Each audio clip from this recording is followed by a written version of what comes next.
Good morning दोस्तों, स्वागत है आपका हमारे YouTube channel English with Mohammad Qadir में। और आज मैं एक्सप्लेन करने वाला हूँ आपको विस्तास बुक का 4th चैप्टर, जिसका नाम है द एनिमी और जिसको लिखा हुआ है पॉल एस बर्क ने। ठीक है, so guys, first I would like to just tell you about the story that we must read this story before starting further. ठीक है, थोड़ा आगे पढ़ने से बेहतर है कि हम थोड़ा सा इसको रीड कर लें कि एक्चुअल मेन के बारे में लिखा क्या है। ठीक है, सो देखते हैं। It is the time of world war. ठीक है, ये world war I think second का ही टाइम होगा। आपको पता है कि world war second I think 39 से 45 के मिड में कुछ हुआ था।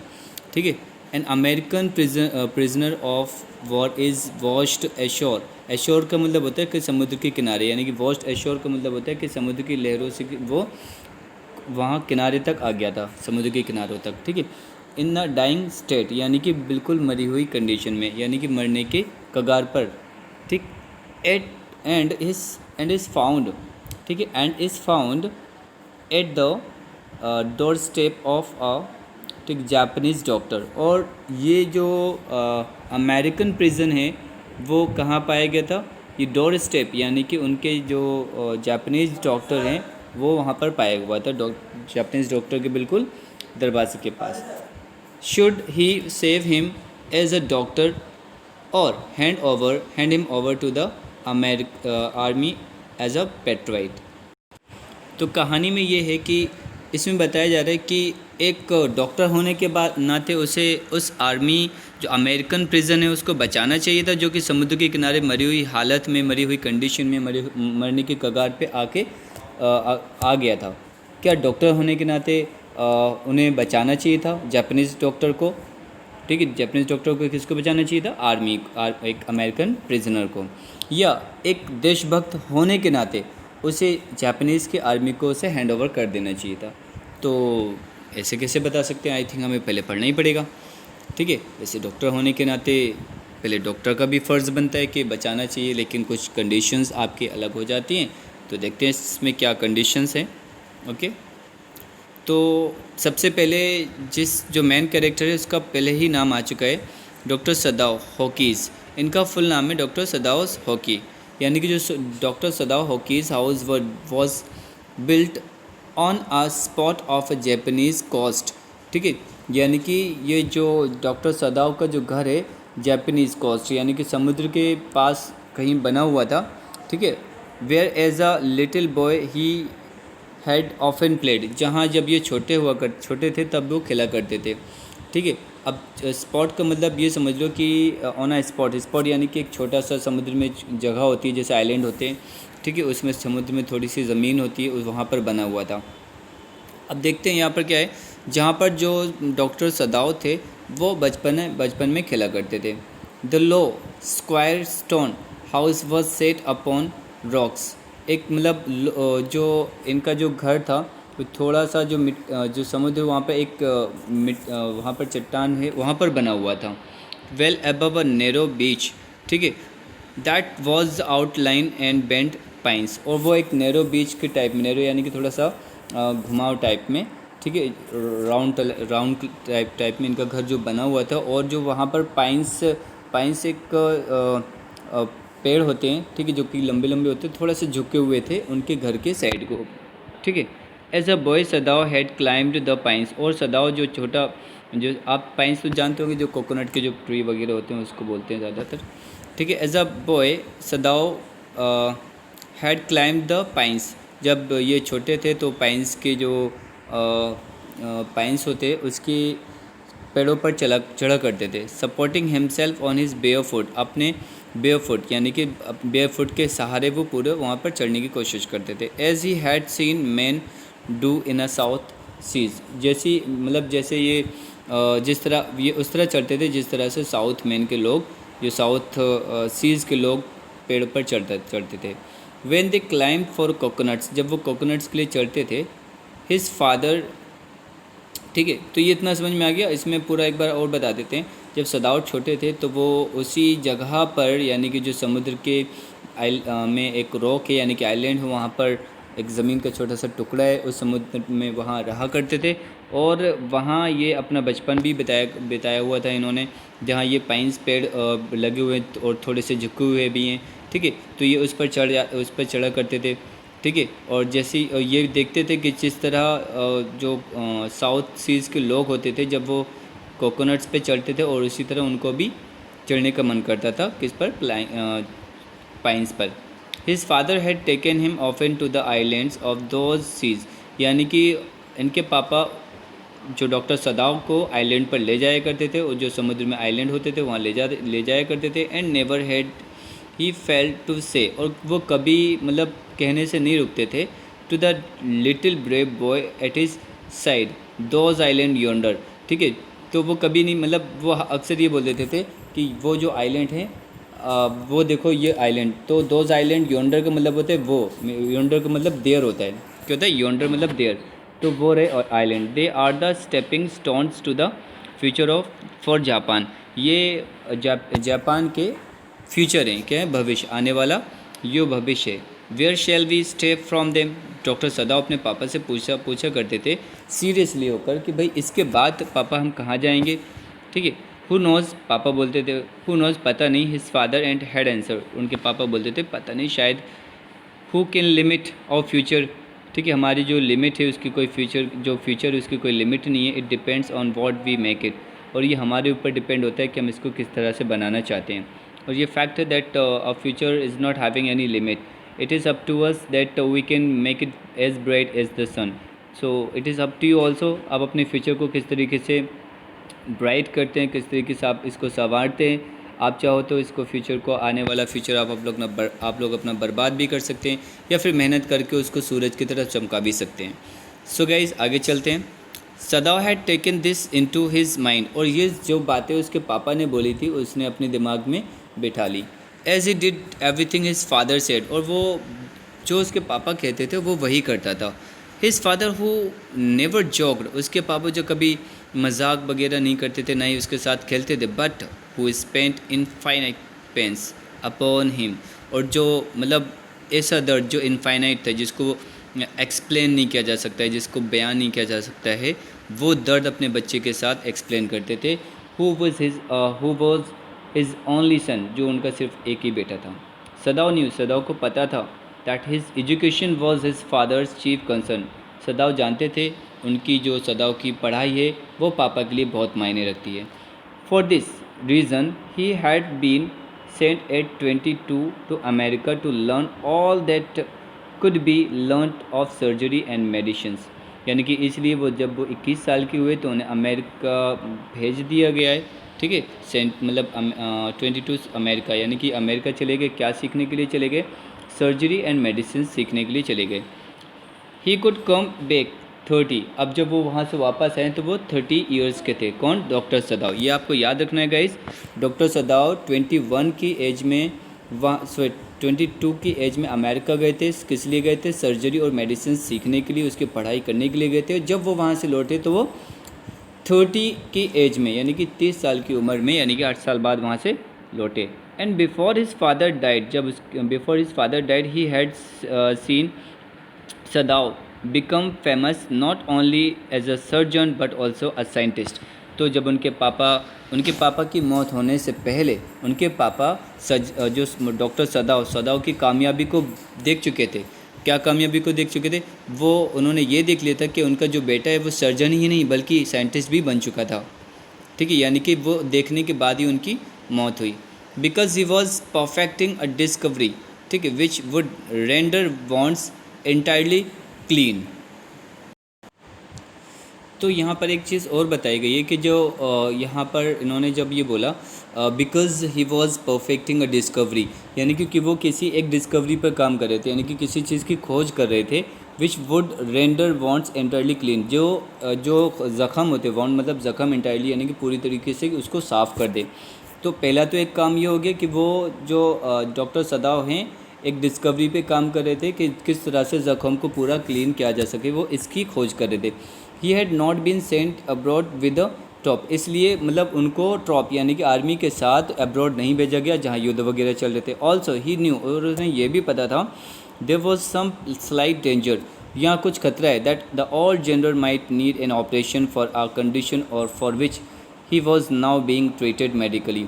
ठीक है, तो और उन्हें ये भी पता था कि जनरल हैं और जनरल हैं और उनको मे बी हो सकता है उनको ऑपरेशन करना पड़े और उनकी मेडिकली देखरेख करनी पड़ सकती है, इसलिए वो वहाँ मतलब ट्रॉप के साथ एब्रॉड नहीं जा पाए। For this possibility सदाव was being kept in Japan, और इसी संभावना के लिए जो डॉक्टर सदाव हैं इनको कहाँ रखा गया, जापान में रखा गया था।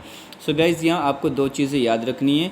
ठीक है, नंबर 1 क्या है कि डॉक्टर सदाव को क्यों नहीं भेजा गया वहाँ पर, डॉक्टर जो सदाव थे, ठीक थे, डॉक्टर सदाव को इसलिए नहीं भेजा गया क्योंकि पहला तो वो एक डिस्कवरी कर रहे थे।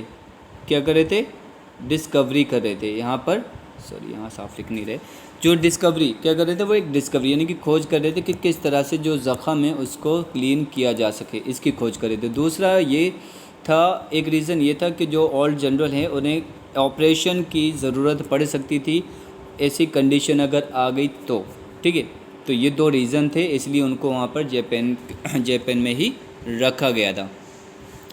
Clouds were rising from the ocean now, अब जो क्लाउड्स थे वो ओशियन से उठ रहे थे। ठीक है, the unexpected warmth of the past few days had at night drawn heavy fog from the cold waves, और अचानक से वहाँ पे जो एकदम लहरों का उठना और जो ठंडी ठंडी लहरें एकदम वहाँ से उठ रही थी बड़ी बड़ी।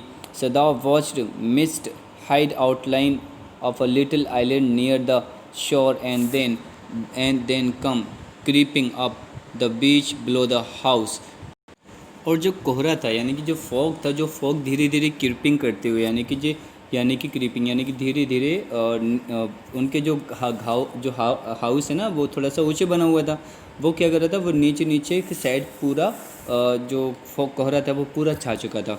ठीक है, और ये क्यों छा गया था गाइस, यहाँ पर अभी हम लोग प्रेजेंट में चल रहे हैं क्योंकि अभी पास्ट की बात तो सारी हो चुकी है कि उनके साथ ये पास्ट में, ये तो इतना था पास्ट में। अब यहाँ से हम लोग आ गए प्रेजेंट में, अब ये हमारी बात चल रही है प्रेजेंट में।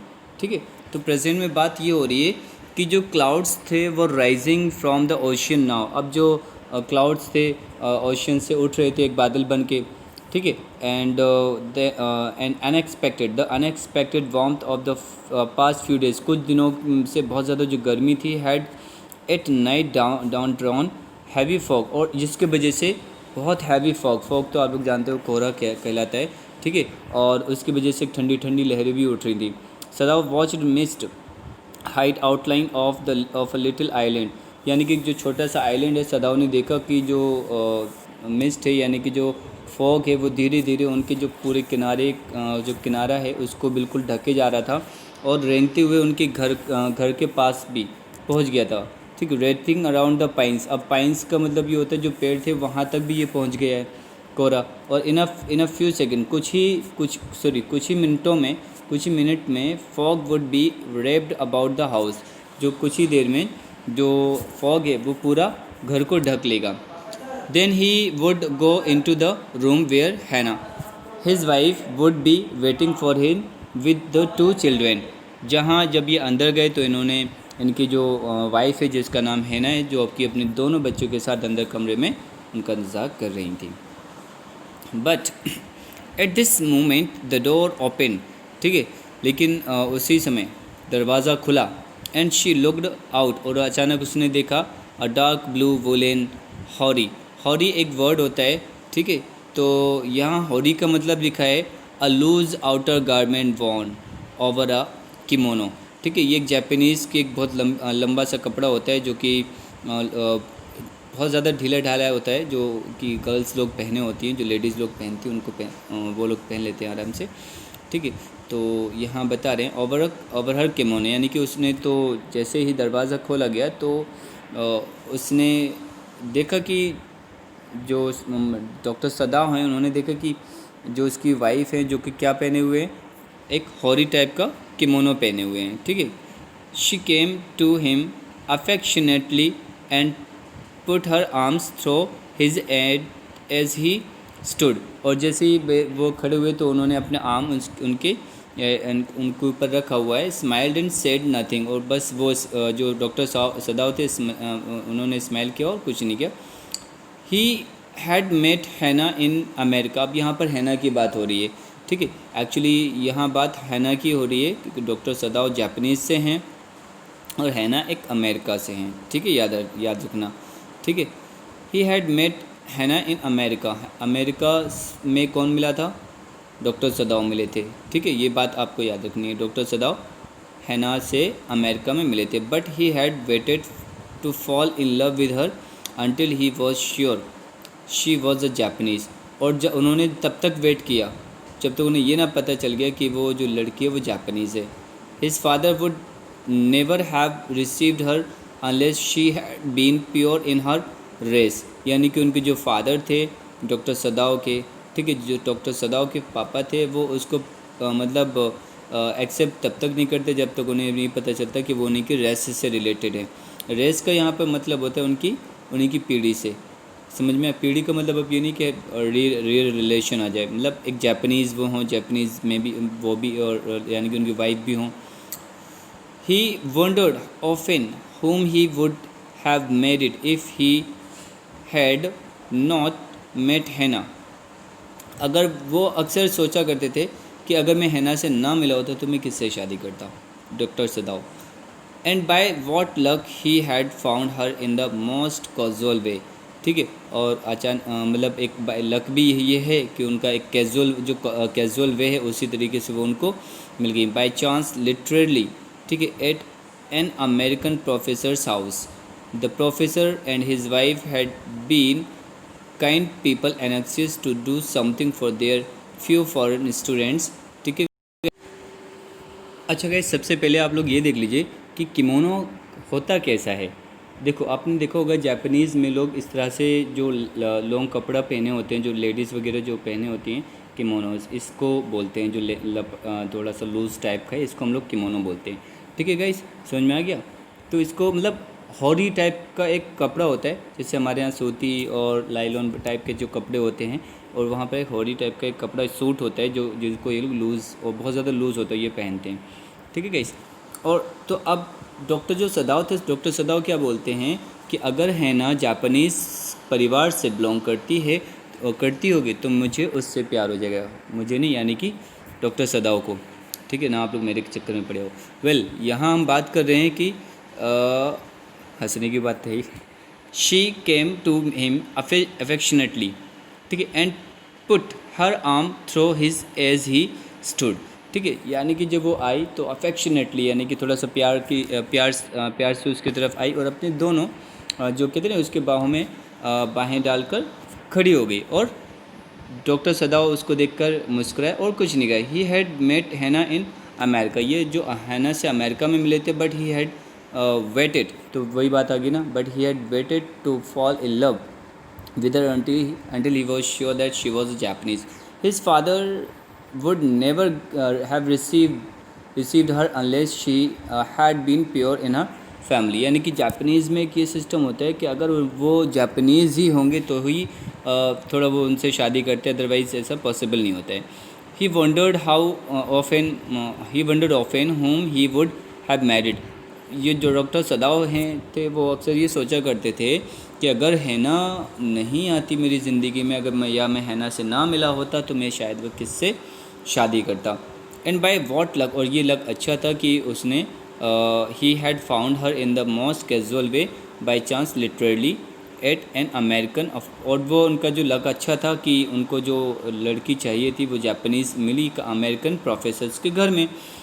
The professor and his wife had been very kind people and anxious to do something for their few foreign students. यानी कि जो अमेरिकन प्रोफेसर है उनकी जो वाइफ है बहुत ज़्यादा काइंड होते हैं, ठीक है, जो दूसरे देशों से आए हुए कुछ बच्चों की मदद करने में इंटरेस्टेड होते हैं। एंड जो स्टूडेंट उनसे बोर तो होते ही हैं, भले ही बोर होते हैं, हैड एक्सेप्टेड, लेकिन वो ये चीज़ एक्सेप्ट भी कर चुके थे कि जो प्रोफेसर हैं, प्रोफेसर उनकी जो वाइफ थोड़ा से क्या है, काइंडनेस तो हैं। Sadao had often told Hana how nearly he had not gone to professor's Harley's house that night. तो जो हैना को डॉक्टर सदाओ बताया करते हैं कि वो प्रोफेसर हार्ली, यहाँ पे नाम भी आ गया है, याद रखना, ये प्रोफेसर जो हैडली है ये नाम है, ठीक है, किसका, प्रोफेसर का, जो अमेरिकन प्रोफेसर हैं।